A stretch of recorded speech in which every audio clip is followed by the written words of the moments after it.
Hay un ruido acá. No sé si alguien lo oye. ¿Hay un micrófono tal vez o algo abierto? Romanos 3, capítulo 3. Romanos 3, verso 9.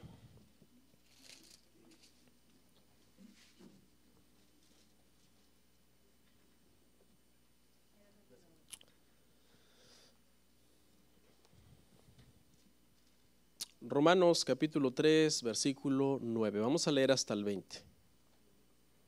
¿Lo tenemos?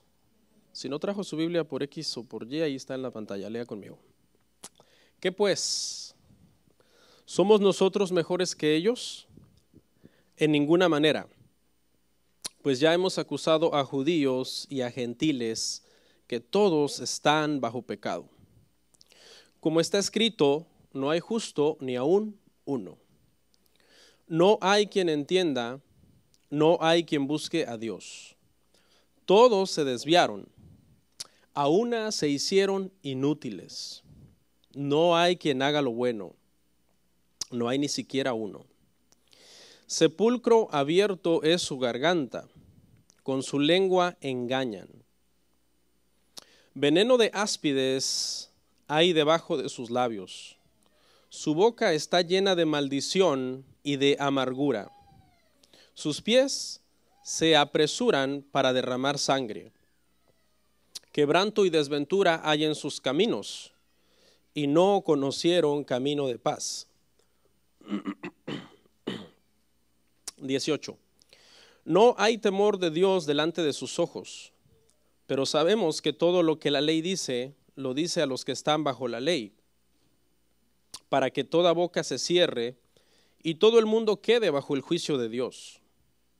Ya que por las obras de la ley ningún ser humano será justificado delante de él, porque por medio de la ley es el conocimiento del pecado. Oramos. Padre, te doy gracias. Me presento humildemente ante tu pueblo, con una gran responsabilidad, Señor, de enseñarles las Escrituras, de modelar el cristianismo, de explicar, Señor, estas verdades de uno de los libros más difíciles de la Biblia.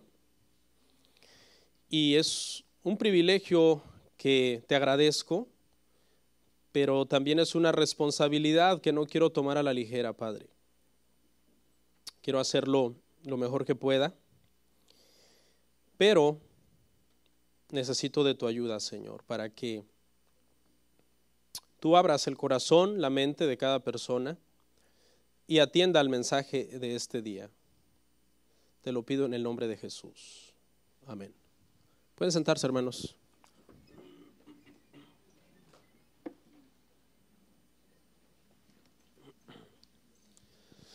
Sean bienvenidos, hermanos, a los que quizás están por acá por primera vez o son nuevos en la iglesia y quizás van a comenzar a oír una serie que ya está bastante avanzada. Bueno, bastante entre comillas, ¿no? Porque nos falta mucho todavía por recorrer en este libro de Romanos. Pero pues los que están por primera vez hoy aquí, hoy es el tema número 8 de esta serie que se titula Romanos y que estamos viendo este libro verso a verso.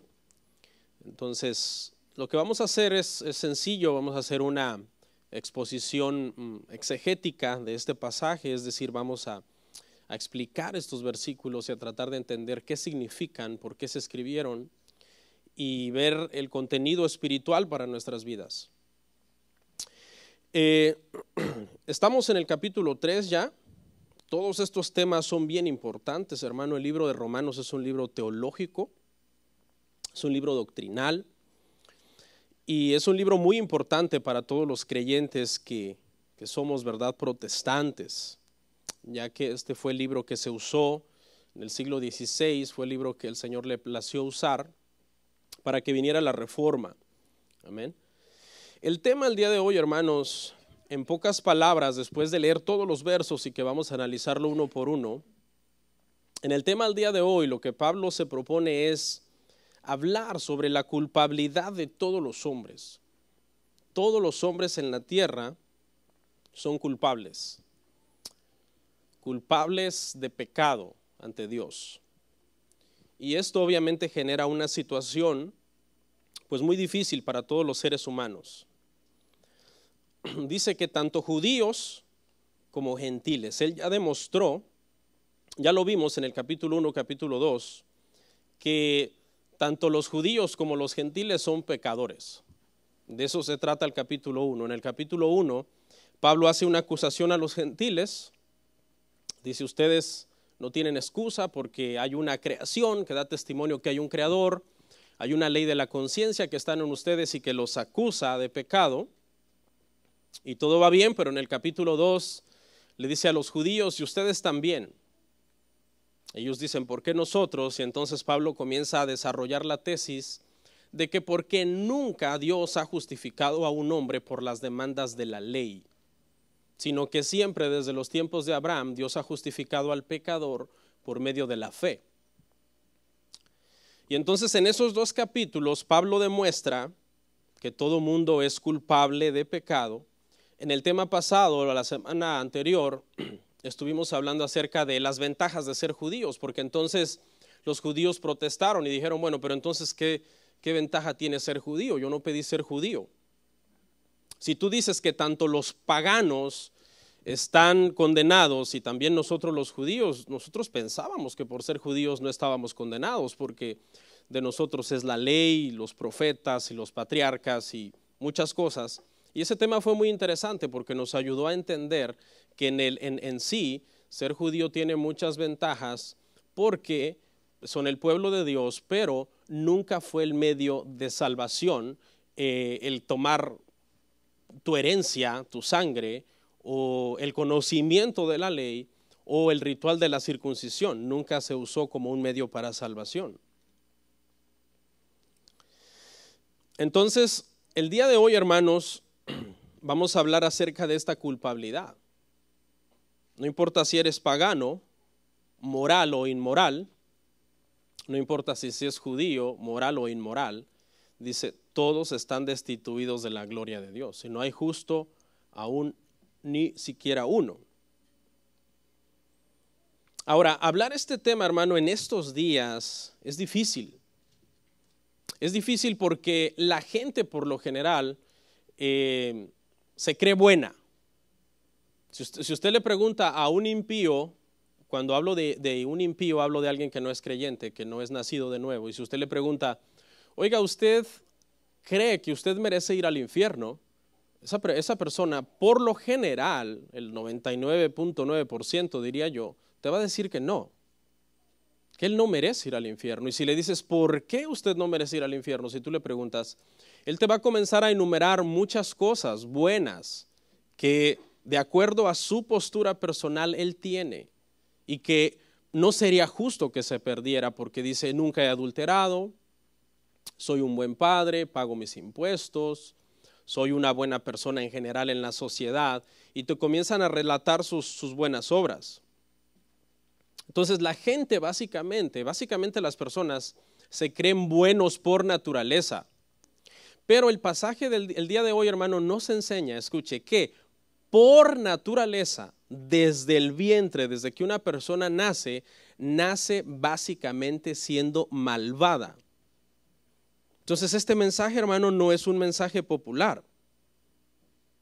Lamentablemente, hermano, esta creencia de que el ser humano es básicamente bueno se alimenta de muchas charlas motivacionales, de muchas personas que tratan de levantarle el ego a la gente y decirle, usted merece lo mejor, usted es bueno, usted es un campeón. Y está bien eso, ¿no? De motivadores del mundo. Pero ¿qué es lo lamentable? Que ahora, ¿sabe quién más está diciendo esto? Aparte de los humanistas y los psicólogos que pretenden levantarle el ego al hombre, esto ahora, hoy en día, también lo están diciendo los pastores y los predicadores. Entonces, la gente de por sí se cree buena, aún sin Cristo. Dicen, no, yo soy bueno, yo no tengo a Cristo, pero yo soy bueno. y luego vienen los predicadores y los pastores y le dicen que sí es buena la persona, pues le están alimentando esa idea errónea que las personas de por sí ya tienen. Pero la Biblia dice que no hay ni uno bueno, ni uno justo, ni uno que entienda, ni uno que busque a Dios. Vamos a analizar cada una de esas expresiones, porque cada una de esas expresiones tiene un significado. Cada cosa que describe este pasaje no está puesta ahí porque Pablo no tenía otra cosa que decir, sino que el Espíritu Santo lo fue dirigiendo a describir el carácter, la conducta y el vocabulario de la gente que no tiene a Cristo. Séneca, un hombre de Estado, un filósofo romano, decía en los tiempos de Pablo, él era contemporáneo de Pablo, y él escribió que el hombre la culpa que habita en el hombre es su propio verdugo. Es decir, aunque toda la sociedad en general públicamente exprese que es buena, en realidad en lo interior hay una culpa que le hace reconocer a la persona que realmente no es buena. La culpa es buena en ese sentido, porque la culpa es generada a causa del pecado. Mucha gente puede tener culpa por esto, por lo otro, por algunas cuestiones familiares, por cuestiones éticas, por errores del pasado. La culpa puede variar en ese sentido, pero siempre la culpa tiene un origen y la culpa es el pecado. El pecado, el nacer destituidos de la gloria de Dios. Y luego conforme crecemos y comenzar a practicar el pecado, eso es lo que va generando la culpa en las personas. Lamentablemente los sentimientos de culpa, mucha gente los canaliza de forma errónea, algunos en el alcohol, otros en la droga, otros buscan terapia o psicología, psiquiatría, otros caen en la desesperación, otros caen en la locura. Y en casos extremos hay gente que ha llegado hasta el suicidio a causa de la culpa. Estados Unidos es un país que se dedica mucho a dar terapia. Cualquier cosita, si regañaste mucho al niño hay que darle terapia. Si alguien se divorció hay que darle terapia. Si alguien está pasando por un luto hay que darle terapia. Y yo no digo que la terapia y la psicología no tienen su lugar. Tienen su lugar, pero no todo se resuelve con eso. Porque hay una culpa que es generada por el pecado, que no necesita medicina ni necesita terapia, lo que necesita es arrepentimiento. Reconocer que hay un pecado, venir a los pies de Cristo y entonces poner a cuentas nuestra vida con Dios para que esa culpa sea quitada. Dice el pastor Miguel Núñez en uno de sus libros, dice que en sus años de dar consejería en su oficina, cuando una familia o una persona viene por consejería, se ha dado cuenta que lo único que la persona necesita en medio de todos sus problemas es simplemente cuidar su vida espiritual y que esa es la cura de todos sus demás problemas. Porque cuando nosotros descuidamos nuestra comunión con Dios o cuando una persona no es cristiana y no está en Cristo, obviamente tiene muchas cosas en su vida que no tiene paz las personas. Entonces, la culpa en sí no es la enfermedad, es un síntoma de la enfermedad. ¿Cuál es la enfermedad? El pecado es la enfermedad. Es como la fiebre, cuando una persona tiene fiebre, realmente la fiebre no es una enfermedad, es un síntoma de una infección. Entonces, a esta persona que tiene fiebre le pueden dar acetaminofén y le quita la fiebre, pero no le curó la enfermedad, porque hay una infección que necesita antibiótico. Entonces, cuando alguien viene con culpa, la culpa que todo mundo tiene, aquí no hay nadie que diga no tengo culpa, estamos hablando de personas que no están en Cristo, hay una culpa, porque ese es el tema del día de hoy, la culpabilidad de todos los hombres. Entonces cuando las personas buscan en la psicología, en la medicina, en el terapeuta, en ideas de superación personal, pueden por un momento aliviar la culpa por un tiempo de la misma forma que el acetaminofén quita la fiebre, pero como no se arregló el problema, ¿qué sucede? La culpa vuelve, porque lo que esa persona necesita es a Cristo. Ese es el tema al día de hoy. Sin Cristo estás perdido, esa es la conclusión del tema al día de hoy. Y esa culpa va a estar ahí. Entonces los predicadores, hermano, tenemos el deber de decirle estas verdades a las personas. Necesitan reconocerlo, necesitan arrepentirse, necesitan venir a Cristo. Las charlas motivacionales lo único que hacen es daño, porque las charlas motivacionales lo único que hacen a la persona es que ayudarle un poco con la culpa, pero no le está sanando la enfermedad, que es el pecado. Haga usted de cuenta que si una persona va al médico y el médico le descubre una enfermedad incurable y el médico dice, no, pero es muy cruel decirle la verdad a esta persona, solamente le voy a dar medicina para el dolor. Pregunta, ¿ese médico es bueno? No, ese médico es malo porque lo único que está haciendo es darle medicina para el dolor, no diciéndole la verdad, que tiene una enfermedad incurable, la cual va a acabar destruyéndolo, la cual va a acabar matando a la persona. Entonces, el pastor o el predicador que no enseña el evangelio, que no predica el evangelio, es igual de malvado que ese médico. Porque ven a las personas solamente, hermano, como personas que son autosuficientes y que no necesitan a Cristo. Un teólogo que se llama Donald Gray Barnhouse dijo acerca del pecado que el hombre que no reconoce su pecado es como aquel niño que sus padres le dijeron que no tomara mermelada del frasco, pero que él toma la mermelada y come mermelada y los padres lo confrontan y le dicen, ¿comiste de la mermelada? Y el niño dice, con lágrimas en los ojos.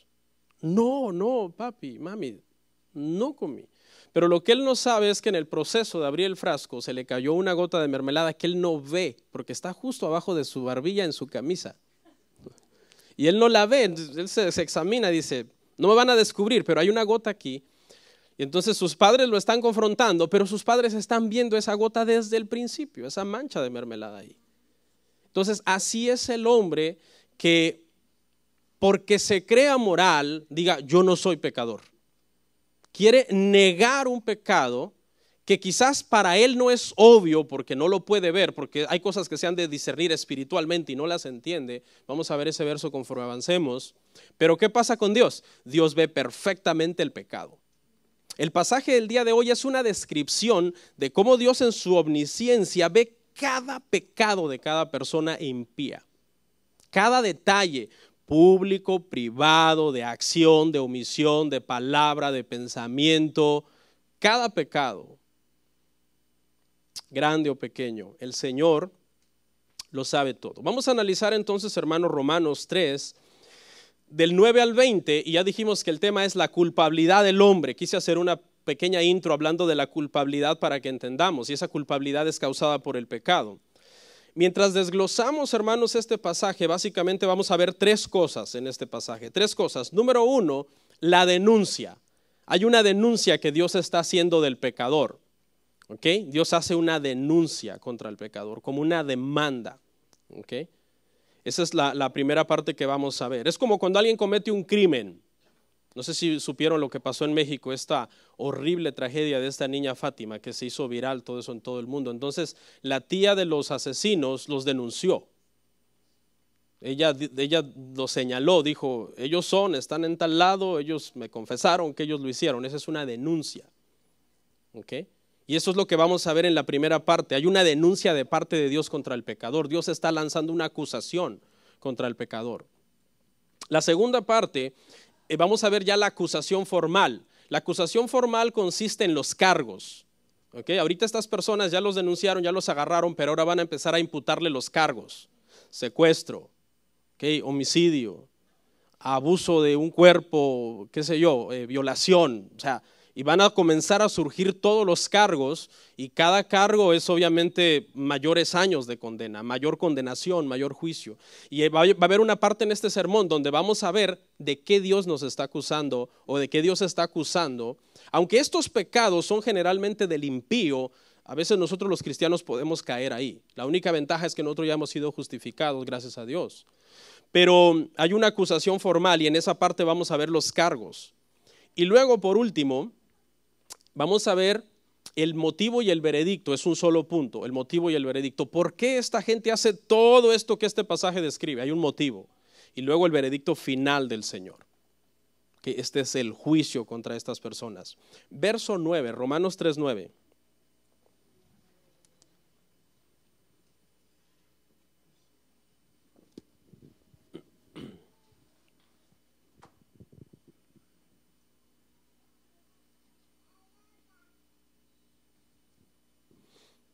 dice así: ¿qué pues? Esa es una pregunta, ¿verdad? ¿Somos nosotros mejores que ellos? En ninguna manera, pues ya hemos acusado a judíos y a gentiles que todos están bajo pecado. La primera expresión que dice ahí, ¿qué pues?, es una transición que se viene arrastrando de lo que ya hemos venido hablando. Y usted la debe de entender en este sentido. Pablo ya demostró en el capítulo 1 y capítulo 2 y los primeros 8 versos del capítulo 3 que todo mundo es culpable ante Dios, sea judío o sea gentil, sea moral o sea inmoral. ¿Okay? Entonces, lo que esta expresión significa, que pues, es como Pablo está diciendo: ¿acaso quieren más pruebas? Eso es lo que significa esta expresión. ¿Qué pues? O sea, ¿qué me dicen ahora? Después de todo lo que he demostrado, ¿qué me dicen? No hay más pruebas que se necesiten. Es claro el juicio de Dios sobre los hombres, porque no tienen excusa, quien quiera que sea. Después viene la segunda pregunta: ¿somos nosotros mejores que ellos? Aquí esta palabra nosotros, hay dos posturas sobre quiénes son estos nosotros. La primera postura, y que no es la que vamos a ver, es si Pablo se está refiriendo a nosotros los judíos. O sea, como él era judío, él está diciendo nosotros los judíos. Pero esa es una postura que, según el contexto, no es la correcta, porque Pablo ya abordó el tema de los judíos y ya demostró que también están bajo el juicio de Dios. La otra postura es que aquí Pablo está diciendo nosotros, refiriéndose a los creyentes en Cristo, gente nacida de nuevo, tanto gentil como judía. No importaba de qué lado del espectro pertenece cada persona, sino nosotros los creyentes, es lo que Pablo está diciendo, nosotros los cristianos. ¿Somos nosotros los cristianos mejores que los que ya hemos mencionado? Ya mencionamos que todo el mundo está destituido. ¿Somos nosotros mejores los cristianos? Y el punto es que Pablo quiere demostrar que aunque nosotros ya hemos sido salvados, no fuimos salvados porque haya habido nada especial en nosotros. No es que nosotros éramos más buenos que los que están condenados. No es que Dios vio en nosotros un material diferente, o que al analizar nuestro corazón y compararlo con el de los impíos dijo: no, definitivamente estos tienen un corazón más bueno. No. ¿Cómo éramos, hermano? Éramos iguales que muchos que son impíos todavía, que no han venido a Cristo, o en su defecto peores en muchos aspectos. No somos mejores, eso es lo que está diciendo el apóstol Pablo. Y fíjese cómo lo contesta, dice: en ninguna manera. Es una expresión en el griego enérgica que significa absolutamente no. Ya estamos en Cristo, pero no estamos porque hayamos sido mejores, sino porque, hermanos, por la gracia de Dios. Porque cuando se nos predicó el evangelio, nosotros, hermano, venimos rendidos a los pies de Cristo, y es por eso que somos lo que somos hoy. Pablo lo dijo: todo lo que yo he hecho y todo lo que yo soy es por la gracia de Dios que obró en mí. Entonces aquí nosotros vamos a analizar esta postura, hermano, entendiendo que cuando Pablo dice no somos nosotros, se está refiriendo a los creyentes. Ahí mismo en el verso 9 dice: en ninguna manera. ¿Por qué? Porque ya hemos acusado a judíos y a gentiles que todos están bajo pecado. Esta palabra, hermano, para la acusación, porque acuérdese que aquí estamos hablando de la denuncia, de la acusación, ¿ok? Es una palabra griega bien difícil de pronunciar. De hecho, voy a tratar de hacerlo porque tiene varias vocales juntas. Pro, a, i, ti, a, o, mai. No trate de repetirla, ni memorizarla tampoco si no necesita, pero lo que sí debe entender es esto, y es que es una palabra que era del argot de lo judicial, de lo jurídico, de lo legal. Y era la palabra que se usaba en aquel entonces para imputarle a una persona una ofensa. Recibía la acusación de una ofensa. Por ejemplo, a ti te puede tocar la puerta a alguien hoy en la tarde y traerte una demanda. Firme, está siendo demandado por esto. No sé, no pagó, tiene una colección, qué sé yo, hizo algo. Usted ve la demanda, pero usted no sabe qué es. Entonces, esta palabra, acusado, significa cuál es la ofensa que se te está imputando. Entonces ya cuando tú lees, tú comienzas a ver: oh, es por esto. Es que hace años saqué un teléfono, mira, y no sabía, me tienen en colecciones. Tengo que ir a una corte o qué sé yo. Y esa es la palabra que se usa acá, que se estaba imputando entonces una ofensa. El pecador, hermano, la persona que no está en Cristo, tiene actualmente una demanda, una denuncia de parte de Dios en su contra. Hay un documento, Colosenses lo enseña, un acta de decretos, donde están la lista de los pecados de esa persona. Esa es la denuncia. Cuando nosotros le decimos a una persona, hermano, que es pecador, en realidad no lo estamos acusando nosotros. ¿Quién lo está acusando? Dios lo está acusando. Dios tiene una denuncia formal contra esa persona. Lo está haciendo responsable de ser culpable de pecado, porque obviamente al ser descendientes de Adán todos nacimos destituidos de la gloria de Dios.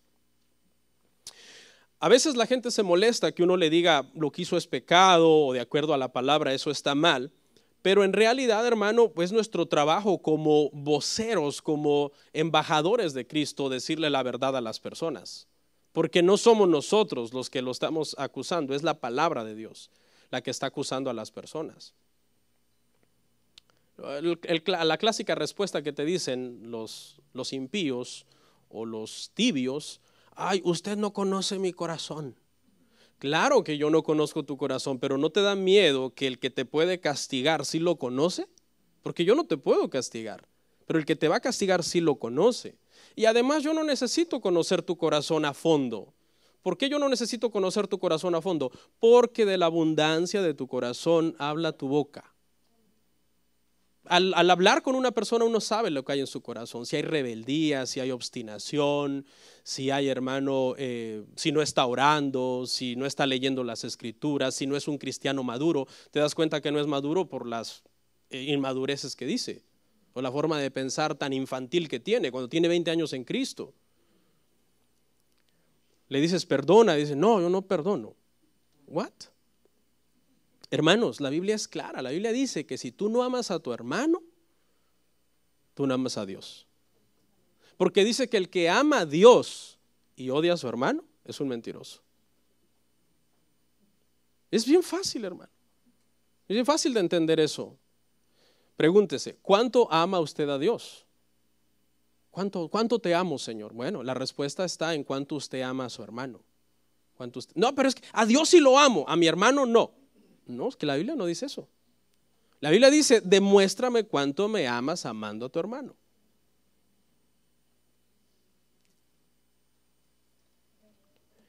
¿Qué es la acusación? De que todos están bajo pecado, esa es la acusación. Ahí estamos en Romanos 3:9. La palabra para abajo es la palabra hupo, H-U-P-O.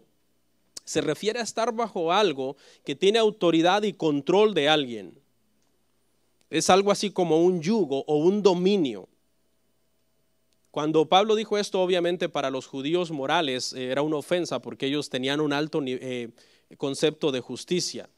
Y para los gentiles morales también era una ofensa porque ellos tenían un alto concepto de su cultura. Entonces era fuerte, pero la verdad es que no importa la diferencia que exista entre una persona y otra, sea de nacionalidad, sea de religión, si no está en Cristo, dice aquí que están bajo pecado, bajo un control, bajo un dominio del pecado. Mire lo que dice Primera de Juan 5:19. Primera de Juan 5:19. Sabemos que somos de Dios y el mundo entero está bajo el maligno. El apóstol Juan, hermano, en la primera carta que escribió, es bien estricto. Él divide la humanidad en dos grupos, los hijos de Dios y los hijos del diablo. Es bien estricto. Y él dice, nosotros somos de Dios y sabemos que somos de Dios, pero todos los demás están bajo el maligno, el mundo entero. No importa qué religión profese, de qué país es, qué idioma habla, qué filosofías tenga. Si no están en Cristo, dice Juan, son del maligno. Están bajo la potestad del príncipe de los aires. Efesios aclara eso. En Efesios 2.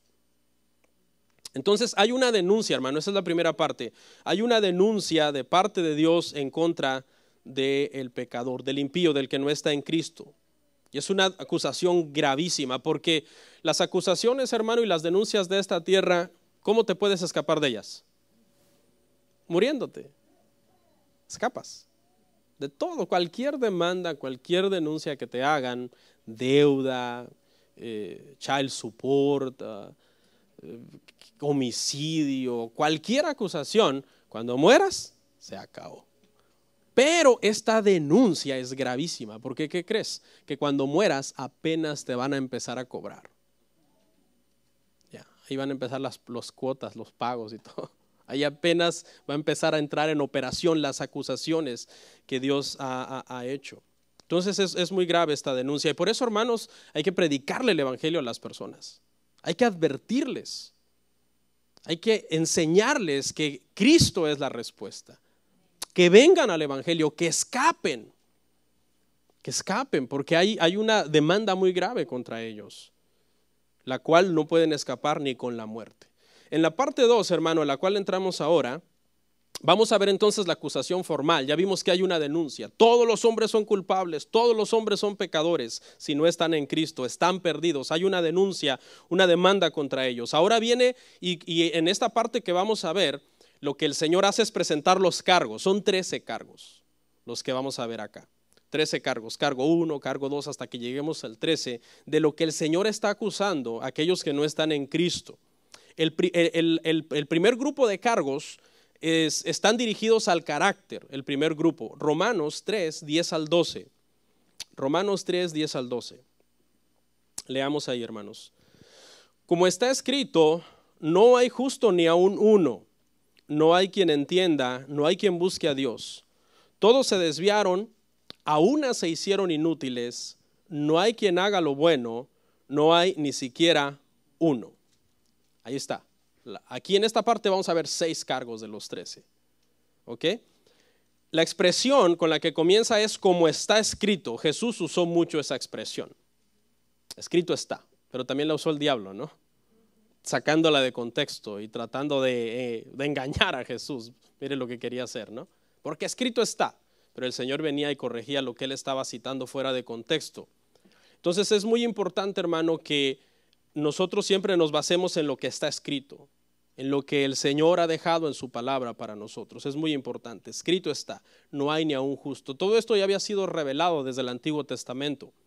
Porque de hecho, lo que el apóstol Pablo está citando acá es el Salmo 14, si quiere leerlo en su casa, verso 1 y 2 en adelante. Y eso es lo que él está citando. Entonces, apeguémonos a la Biblia, hermano. Si algo de la Biblia no le gusta a usted, el problema no está en la Biblia, el problema está en usted. No vamos a cambiar la Biblia para que le guste a usted. Usted debería de cambiar para que esté de acuerdo con la Biblia. El primer cargo, hermanos, es que no hay justo ni aun uno. No hay justo ni aun uno. Aquí no se refiere a acciones justas, porque aún el hombre más malvado puede tener una acción justa. Claro que sí. Un asesino puede ser un tierno padre con sus bebés, y esa acción es justa, pero no se refiere a ese tipo de justicia. Porque si no habría una contradicción, no hay justo ni aun uno, y alguien diría no, pero mis acciones justas me hacen justo. No, aquí no está hablando de una acción, sino está hablando de un estado de justicia.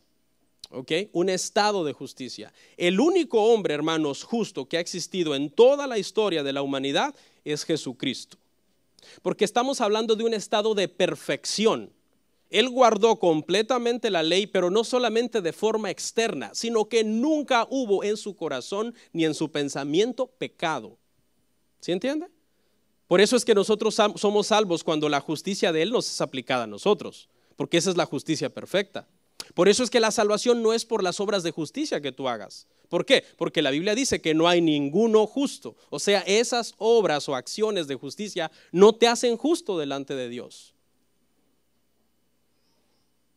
Una persona puede ser malvada y hacer muchas obras de caridad, de beneficencia pública. Pero Pablo está hablando de que no hay ninguno justo en el sentido de tener un carácter interno perfecto como Dios manda.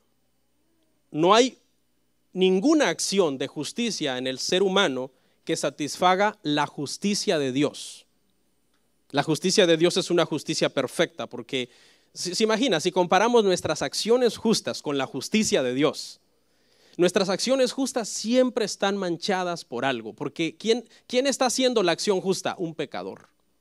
Pero la justicia de Dios es perfecta porque todo lo que Él hace no tiene defecto. Entonces, en ese sentido es que no hay ningún justo que pueda comparar su justicia con la justicia que Dios tiene y que es la justicia que Él demanda para que nosotros podamos ser salvos.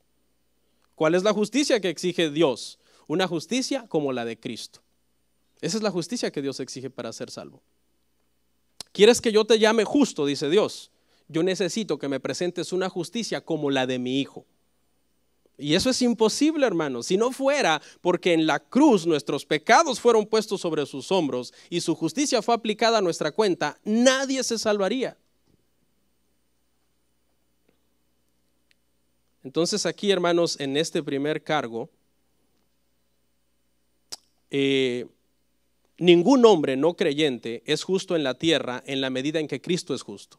Lo voy a leer y a repetir. En este primer cargo, ningún hombre no creyente es justo en la tierra en la medida en que Cristo es justo. Y Dios requiere esa justicia en la persona para poder salvarlo. Es lo que significa esto. No hay justo ni aún uno.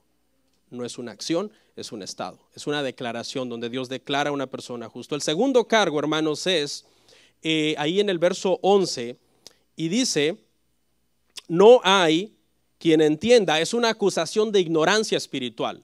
El primer cargo es, ninguno es justo, todos son malvados, todos son malvados. El segundo es, todos son ignorantes espiritualmente porque no hay quien entienda. El hombre impío puede discernir hasta un cierto nivel que debe haber un creador, porque si no, ¿de dónde salió la creación? Pero no le da para más. Hasta ahí llega, y para poder entender muchas cosas de Dios, de su carácter, de su divino poder, de su justicia, necesita una revelación especial y esa no la tiene el impío. ¿Por qué? Porque dice la Biblia, lea conmigo 1 Corintios 2:14, hermanos. 1 Corintios 2:14 dice, pero el hombre natural no percibe las cosas que son el Espíritu de Dios, porque para él son locura y no las puede entender, porque se han de discernir espiritualmente. Hay una ignorancia espiritual, ese es el segundo cargo. Esa ignorancia espiritual viene de que las personas están muertos espiritualmente. Están muertos espiritualmente y hay una ignorancia, no pueden conocer a Dios. El tercer cargo, hermanos, ahí mismo en el 11, es rebeldía. Dios está acusando al hombre de rebeldía. No hay quien busque a Dios, Romanos 3:11. No hay quien busque a Dios. Ahora, esta contradicción, igual que la anterior de no hay justo, pareciera como una contradicción, ¿no? Porque mucha gente dice, fulano está buscando de Dios. O yo estoy buscando de Dios. Porque uno lo ve, ¿no? En el mundo hay cientos de religiones, cientos de sectas, miles de movimientos, hermano, que tienen doctrinas y ceremoniales y ritos y están tratando ellos de buscar a Dios. Uno diría, no, pero si hay muchísima gente, hay millones de personas buscando a Dios. Uno pensaría eso y uno podría pensar que esto es una contradicción. Pero realmente, hermanos, con el entendimiento de lo que Dios demanda que se le busque, nadie lo está buscando a Él. Nadie lo está buscando a Él. Pregunta, aquí surge una pregunta. ¿Por qué pareciera que hay gente que está buscando a Dios por medio de una religión, pero que realmente no lo está buscando? ¿Por qué pareciera que lo están buscando, pero la Biblia dice que no? Uno ve a tanta gente religiosa, estos religiosos deben de estar buscando a Dios. La Biblia dice que no. ¿Sabe por qué? Porque es tan ilógico que un pecador no arrepentido, o sea, un pecador que no quiere renunciar a su pecado, busque a Dios. Es tan ilógico como si unos ladrones profesionales, después de robar al banco, buscaran a la policía para que los arreste. ¿Verdad que eso no tiene sentido? Los ladrones profesionales roban el banco y dicen que sí, pues buscar a los policías. Entonces, un pecador no arrepentido, que no ha decidido cambiar su vida, dejar su vana manera de vivir anterior, no puede estar buscando a Dios de corazón. ¿Sabe qué es lo que en realidad están haciendo? Tratando de escapar de Dios. Todo aquel, hermano, que que no está dispuesto a dejar su pecado y a vivir una vida en santificación como Dios manda, y que se refugia en una religión, según él buscando a Dios, en realidad está tratando de escapar de Dios. Porque busca la religión que más le acomode y dice, aquí vamos a crear a un Dios según nuestros gustos, según nuestros deseos, al cual podamos o traerle sacrificios u ofrendas, o creer en él, pero que no nos exija dejar nuestro pecado, porque hasta ahí ya no vamos a estar de acuerdo con ese Dios. Entonces, en realidad no están buscando a Dios estas personas, hermano. Están tratando de escapar del Dios verdadero, del Dios santo, del Dios que te exige que si has nacido de nuevo, tengas una nueva vida en Cristo. De eso habla toda la epístola de los Efesios, de los últimos 3 capítulos. Los primeros 3 capítulos son doctrina, los últimos 3 son práctica. Y dejar toda vuestra vana manera de vivir anterior. Los que robaban, no roben más. Los que maldecían, no maldigan más. En el matrimonio, Efesios hace un énfasis tremendo en la familia. Tener un matrimonio donde el esposo ame a la esposa como Cristo amó a la iglesia, y la esposa se someta al marido como la iglesia se sujeta a Cristo. Eso es un verdadero cristiano que está buscando a Dios de corazón y no está tratando de buscar una religión donde le hagan un ídolo que lo acepte tal y como es sin dejar su pecado. Los únicos, hermano, que en realidad buscan a Dios de corazón son aquellos que Dios ya los buscó primero a ellos. Esos son los únicos que buscan a Dios de corazón. No estamos diciendo que esta gente que busca a Dios de corazón es perfecta, no se equivoque. Esta gente tiene defectos todavía, porque son cristianos que viven en un cuerpo que todavía tiene raíz de pecado, que no hemos muerto y no hemos sido glorificados. Cuando seamos glorificados se acabará para siempre el pecado en nosotros.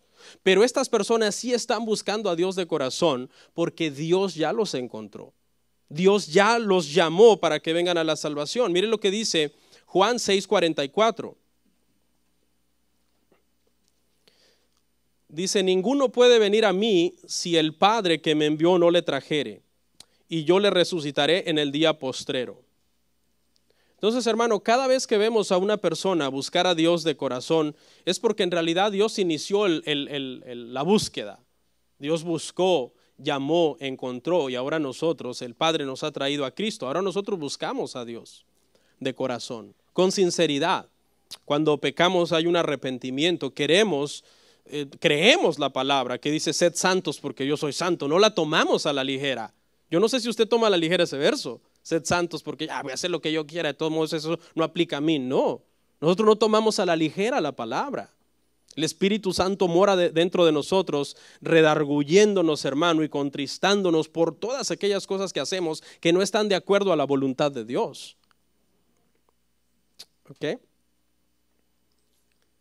Vamos a ver el cuarto cargo, hermanos. Ya los acusó, hay una acusación de ser malvados, de ser ignorantes espiritualmente, de ser, ¿qué dijimos? Rebeldes, porque en lugar de correr hacia Dios, corren hacia los ídolos que les toleren su pecado. Y este cuarto cargo es descarriados. Ahí en Romanos 3:12 dice, todos se desviaron. Todos se desviaron. El contexto de esta palabra desviar se usaba en aquel entonces, hermano, cuando un militar que estaba en la guerra comenzaba a huir de la guerra y salía corriendo por el camino que no era. Digamos, el líder del ejército les decía, vamos a hacer este ataque, vamos a entrar por este lado, pero de repente veía uno que empezaba a correr por allá. O sea, se había desviado de la ruta que él había marcado. ¿Por qué? Porque estaba huyendo, estaba desertando. Y ese es el contexto en el que se usa esta palabra, se desviaron. Habla de ir por un camino diferente, un camino que no es el camino correcto. Escuche, toda persona que no está en Cristo va por el camino incorrecto. Eso es lo que significa esto. Y esos caminos, hermano, son malos, porque al final, ¿qué traen? Muerte. Es lo que dice la Biblia. El camino de Dios es el Evangelio. Ese es el camino de Dios. Mire lo que dice Hechos 9:2. Hechos 9:2.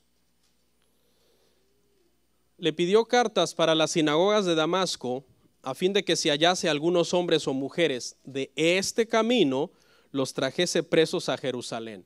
En el libro de los Hechos, varias veces se le llamó al evangelio el camino. Hay otro pasaje donde también se le llama el camino, del que me acuerdo ahora. El camino, dice, es el camino de Dios.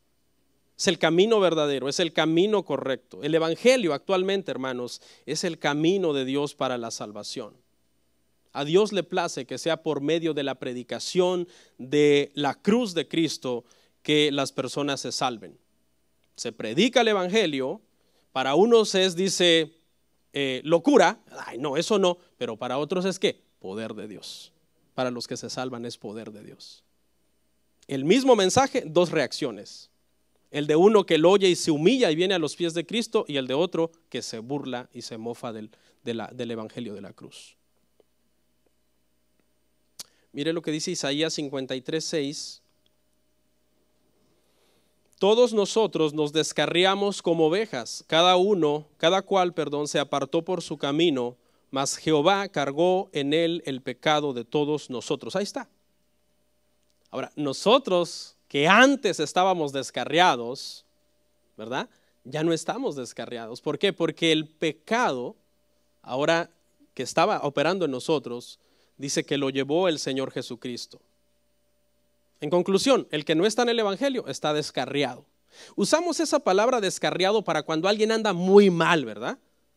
Hay por ejemplo, un matrimonio que ya están grandes, ya tienen sus 60, 65 años, tienen dos hijos, uno de 25, uno de 30. Y el de 25 es un alcohólico, drogadicto, y el otro es bien moral, pero ninguno de los dos son cristianos. ¿Cuál es el descarriado ante los ojos de la sociedad?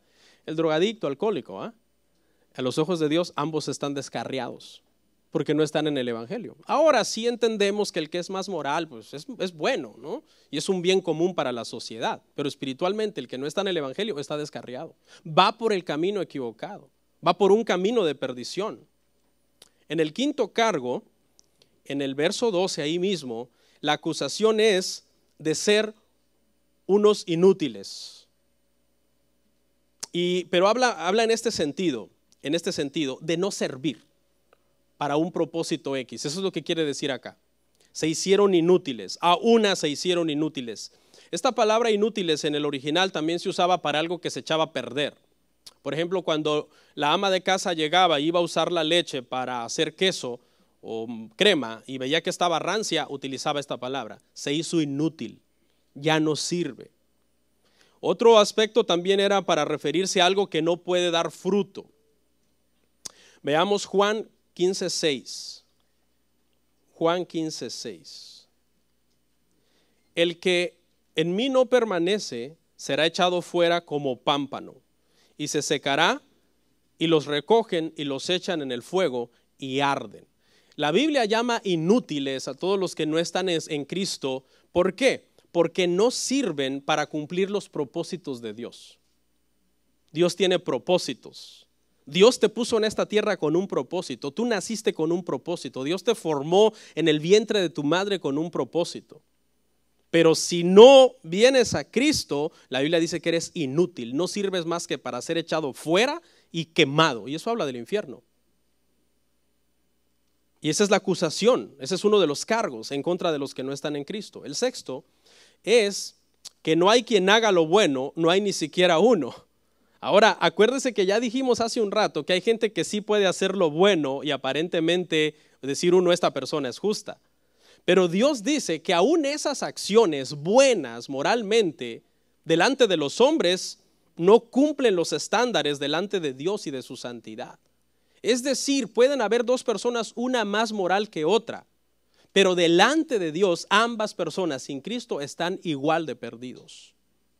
Eso es lo que significa este pasaje, porque no es por obras para que nadie se gloríe. Se imagina que dos impíos estuvieran hablando y uno que es más moral le dijera al que es más inmoral, no, pues tú te vas a ir al infierno, pero yo no, yo soy más bueno que tú. Delante del Señor dice que no hay nadie que haga lo bueno. No hay ninguna acción humana que complazca al Señor en ese sentido. ¿Por qué? Porque estamos hablando dice que todo lo que no proviene de fe es pecado. Todo lo que no proviene de fe es pecado. Todo lo que nosotros hagamos, dice la Biblia, sea de palabra, sea de hecho, sea todo ¿para qué? Para la gloria de Dios. ¿Usted cree que los impíos están buscando darle gloria a Dios cuando hacen algo bueno? No, lo hacen por moralidad, por compromiso social. Pero no es que diga, ay, voy a hacer lo correcto para la gloria de Dios. Entonces, por eso es que no es considerado bueno, hermanos, ante el Señor. Aquí vimos entonces 6 cargos que hablan del carácter. Ahora vamos a ver 4 cargos que hablan de la conversación, lo que estas personas hablan, cómo es su forma de hablar de estas personas. Y vamos a ver 4. Lea conmigo Romanos 3, del 13 al 14, por favor. Romanos 3, del 13 al 14 dice: sepulcro abierto es su garganta, con su lengua engañan, veneno de áspides hay debajo de sus labios, su boca está llena de maldición y de amargura. Su boca está llena de maldición y de amargura. Entonces, si las personas tienen un carácter, estos impíos tienen un carácter así, hermano, rebelde, malvado, ignorantes espiritualmente, descarriados, ¿dónde se refleja eso? A la hora que abren la boca. ¿Sí? Cuando abren la boca, ahí es cuando se refleja eso. Al hablar, mire lo que dice Proverbios 10, 31 y 32. Proverbios 10, 31 y 32. La boca del justo producirá sabiduría, mas la lengua perversa será cortada. Los labios del justo saben hablar lo que agrada, mas la boca de los impíos habla perversidades. Vamos a ver los 4 cargos que siguen. El séptimo es el que sigue ahora. Aunque son 4, pues estamos sumando a los 6 anteriores. Entonces, este es el séptimo cargo de los 13 que vamos a ver. La primera es una figura retórica que habla de que la persona está muerta espiritualmente, porque involucra la palabra sepulcro, ahí en el verso 13. Sepulcro abierto es su garganta.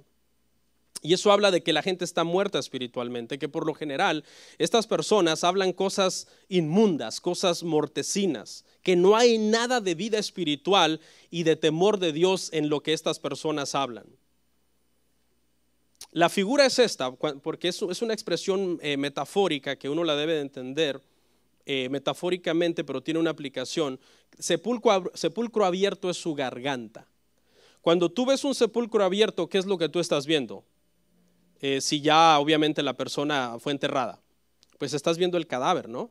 Si se abría un sepulcro en aquel entonces, cuando no se usaba tantas cajas y todo eso, lo que se usa ahora, cuando se abrió un sepulcro se veía el muerto, ¿no? O si se exhuma un cuerpo y no fue enterrado propiamente en una caja, solamente fue sepultado así, ¿qué es lo que empieza a salir cuando se abre el sepulcro? Pues mal olor. Empiezas a ver una escena dantesca ahí de huesos, de tejido, de pudrición, a saber con qué escena tan horrible te vas a topar. Entonces, la figura es esta, que así como este sepulcro abierto muestra el cadáver putrefacto, así la boca abierta de un impío muestra el corazón putrefacto de la persona. ¿Sí? Es como si este tubo fuera el camino que guía desde el corazón y sale por la boca. Esa es la idea que se quiere elaborar acá. Y comienzan los cargos entonces. Este es el séptimo. Habla de personas, hermano, que por el hablar tú puedes saber que su corazón está mal, está dañado. El octavo. ¿Qué sale de una garganta así? Que expone un corazón así tan malvado, rebelde, inclinado al mal, descarriado, ignorante de Dios. Bueno, lo que sale, dice el verso 13, es engaño. Dice, con su lengua engañan. En el original se refiere a hablar de una forma tramposa, tratando de engatusar a alguien para hacerle daño. Habla en la connotación, se refiere a cómo el pescador pone el cebo en el anzuelo y el pez cree que el pescador lo está alimentando, pero realmente es una trampa. El pescador lo que quiere es que comerse al pez. Te doy comida para que tú seas mi comida. Y eso habla aquí de el impío, el que es tramposo, el engañador, el defraudador, el que no paga, el que se esconde, el que miente. Mire lo que dice Salmo 36:3.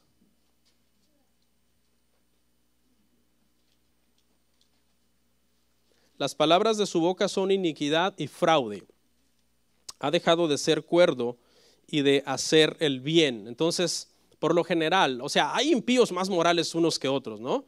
Pues, o sea, no vamos a generalizar, porque a lo mejor hay un impío, ateo que dice, no, yo siempre digo la verdad. Pero es una generalidad. El que no está en Cristo es adulador, es lisonjero, engaña con sus palabras a los demás, siempre tratando de sacar ventaja de las personas.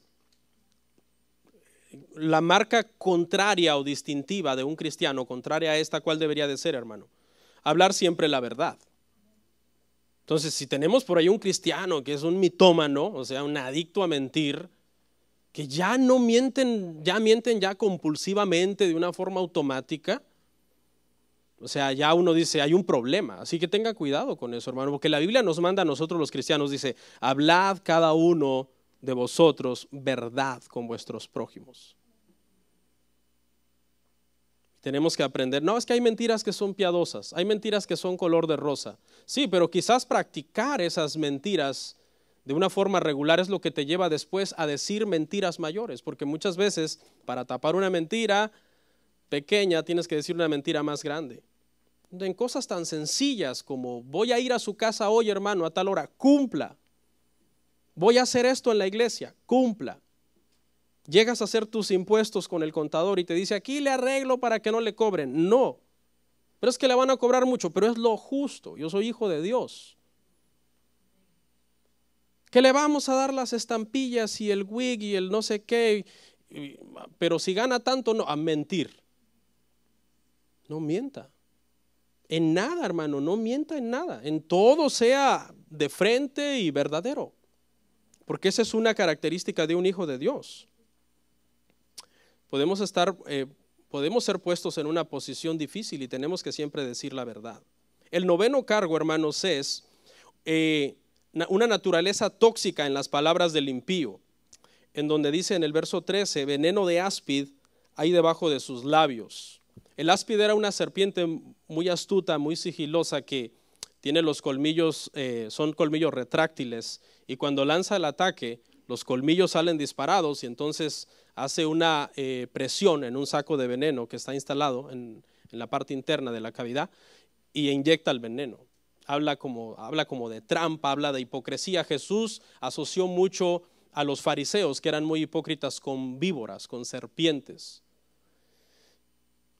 La hipocresía es condenable y está en la vida del impío, es como por naturaleza ser hipócrita.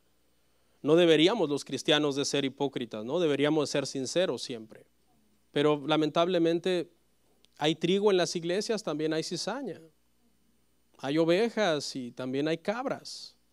Hay vírgenes sabias y también hay vírgenes imprudentes. Hay de todo. A veces vemos que alguien en la iglesia nos decepciona y decimos, la iglesia me decepcionó. No fue la iglesia, fue alguien. A veces estamos atentos a lo que la iglesia me falla y no estamos atentos en lo que yo le fallo a Dios. Yo he oído muchas esas quejas de gente que no está bien espiritualmente, o sea, su vida es un desastre espiritual. Ay, pero la iglesia me hizo esto. Por favor, si Dios te exigiera más de lo que tú le haces a Él, de lo infiel que eres, que nunca oras, que nunca lees la Biblia, que te congregas cuando quieres, ¿no te daría vergüenza poner queja de la iglesia?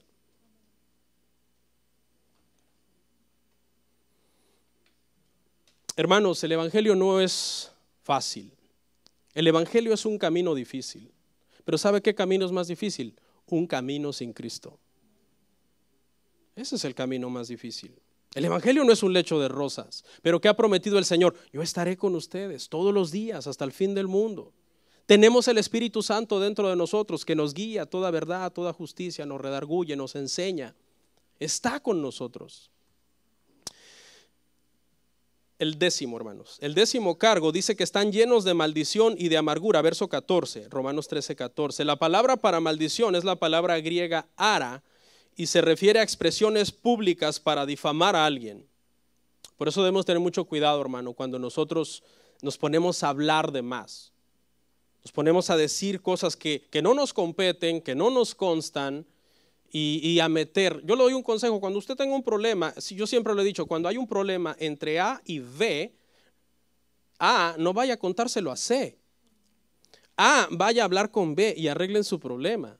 Porque si A va y se lo cuenta a C, C ahora ya se enoja con B. Y luego vaya y le cuenta a C su versión. Ahora C está confundido, ya no sabe quién creerle. Cuando la Biblia dice claramente que si tú tienes un problema con tu hermano, vayas y hables con él, estando a solas, y se reconcilien. Claro, esto es para cristianos. Es la verdad, hermanos. Porque a los cristianos debería de motivarnos más el amor a Dios para perdonar a los demás que el amor a nuestro orgullo propio para no perdonar. ¿A quién amas más? La palabra griega para amargura es picria. Habla de ser hostil. Habla de tener siempre una palabra negativa para contraatacar. La amargura, hermanos, es destructiva, destruye las familias, destruye todo. Y quites esas filosofías mundanas de, es que yo no tengo pelos en la lengua. Eso déjeselo a los mundanos. La Biblia dice que el cristiano debe de sazonar sus palabras con sal. ¿Qué es eso? Sabiduría de Dios, temor de Dios. La Biblia dice que el cristiano debe de hablar poco, porque en el mucho hablar hay pecado. La Biblia dice que las palabras del sabio son como medicina, mas las palabras del impío como golpes de espada. ¿Eres impío o eres hijo de Dios? Porque aquí estamos describiendo a impíos, pero un cristiano no está exento de pecar, porque todavía estamos aquí. Pero debemos trabajar, hermanos, arduamente en nosotros. Debemos trabajar. Y es típico la persona que es amargada y problemática y que nunca mide sus palabras y nunca tiene amigos por su forma de ser y su típica filosofía mundana. Más vale solo que mal acompañado. Claro, estás solo porque nadie te soporta, pero no porque tú estés bien, no porque tú estés en lo correcto. Ay, más vale solo que mal acompañado. Yo no tengo pelos en la lengua. Sigue con esa filosofía. Ni tus hijos te van a querer cuando crezcan, ni el perro te va a querer.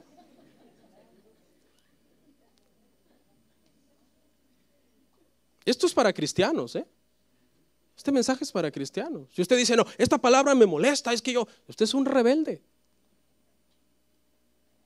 Un rebelde, y no se está rebelando contra mí, se está rebelando contra la palabra. Por eso dice el pastor Sugel Michelén que lo bueno de predicar temas expositivos, series verso a verso, es que la gente no está diciendo, esto lo hizo por mí, no, porque es lo que sigue. Es el pasaje que nos toca hoy.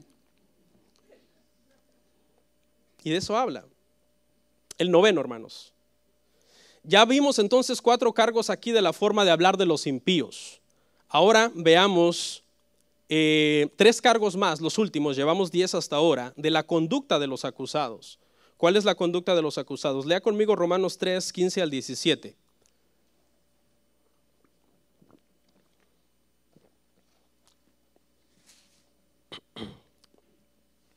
Sus pies se apresuran para derramar sangre, quebranto y desventura hay en sus caminos, y no conocieron camino de paz. Aquí están los últimos 3 cargos del impío, y están en su conducta. El 11º cargo habla de una tendencia homicida. Dice aquí la Biblia, hermanos, que el impío, el que no está en Cristo, tiene una tendencia homicida.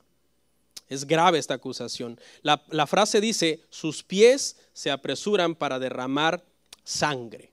Hermanos, no sé usted si ha visto las noticias, yo estoy asustado, hermanos. Lo que está pasando en el mundo es terrible. Yo no soy sensacionalista en estos aspectos, que tembló, que un incendio, que yo estoy hablando de violencia, que yo estoy hablando de hombres matando hombres, el hombre matando al hombre. Wow, terrible, hermano. La gente no se tienta el alma. Tú dices, ¿cómo un ser humano le pudo hacer eso a otro ser humano? ¿Vieron este tipo que mató a esta niña? Tiene niñas también, pero en ese momento se le cauterizó la conciencia. Porque dice que el impío tiene una tendencia homicida.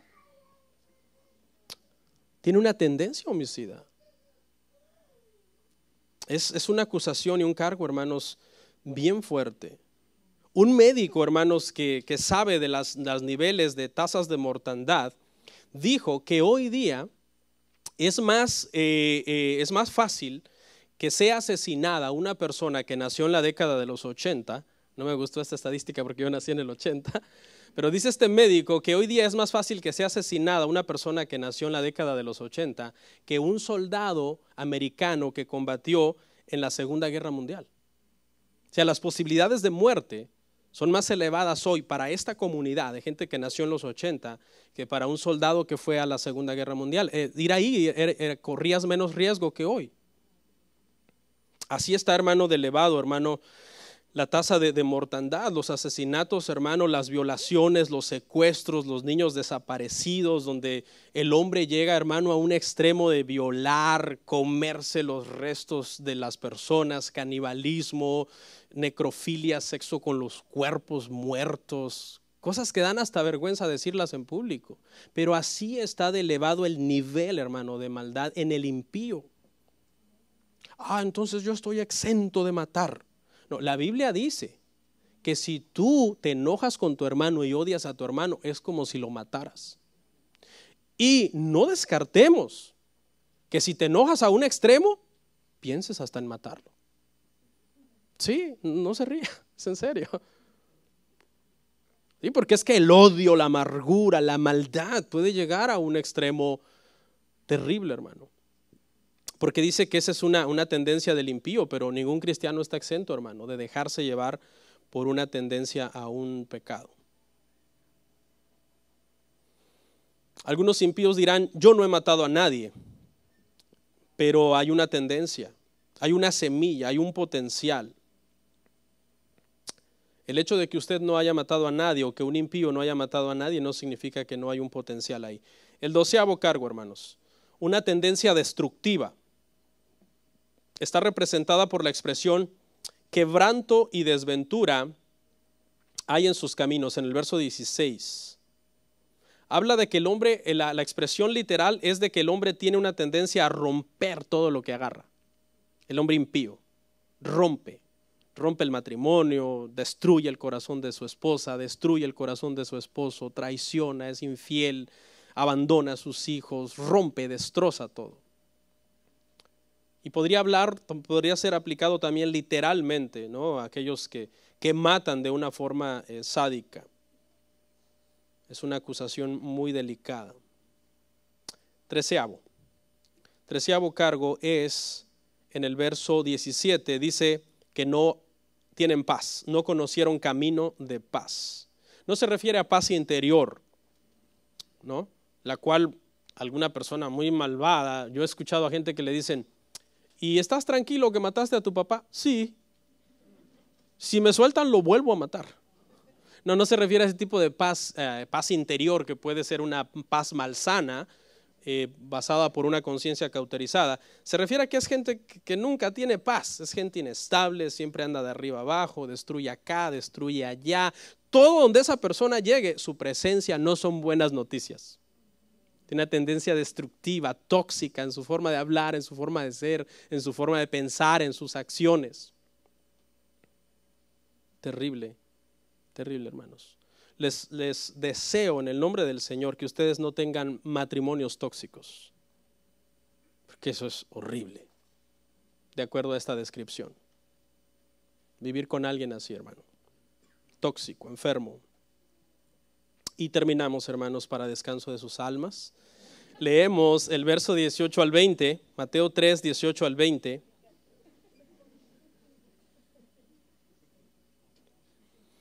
No hay temor de Dios delante de sus ojos, pero sabemos que todo lo que la ley dice, lo dice a los que están bajo la ley, para que toda boca se cierre y todo el mundo quede bajo el juicio de Dios, ya que por las obras de la ley ningún ser humano será justificado delante de él.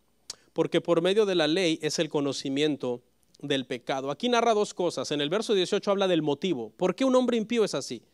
Dice que es porque no hay temor de Dios delante de sus ojos. No hay ningún temor de Dios. Cuando hace algo no piensa, ¿agradará esto a Dios? ¿Qué pensará Dios de esto? ¿Cómo va a tomar Dios esto? Entonces, como no hay ningún temor de Dios, tienen todo este obrar. Ese es el motivo detrás de todas estas acciones, detrás de todos estos 13 cargos, ese es el motivo. Y el veredicto final es que todos están perdidos, porque aunque todo mundo tiene la ley, tanto el judío escrita como el pagano en la ley de la conciencia, nadie la puede guardar perfectamente, y además la justificación no es por guardarla. Dice claramente el verso 20, toda esta tesis de que la salvación no está en la ley, la vamos a seguir desarrollando todo en Romanos. Yo no voy a abundar aquí porque ese tema es largo, pero en cada tema vamos a ver un pedacito y un argumento de por qué.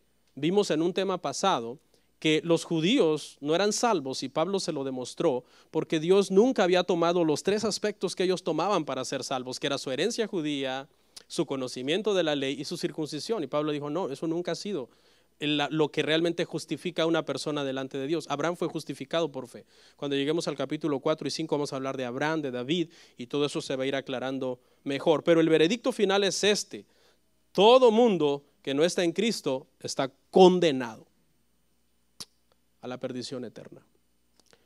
Yo estoy en Cristo, pastor, gloria a Dios. Bueno, demuéstralo. Por sus frutos los conoceré. No, pero es que yo hice una oración. Yo dije sí, por sus frutos los conoceréis. Oramos.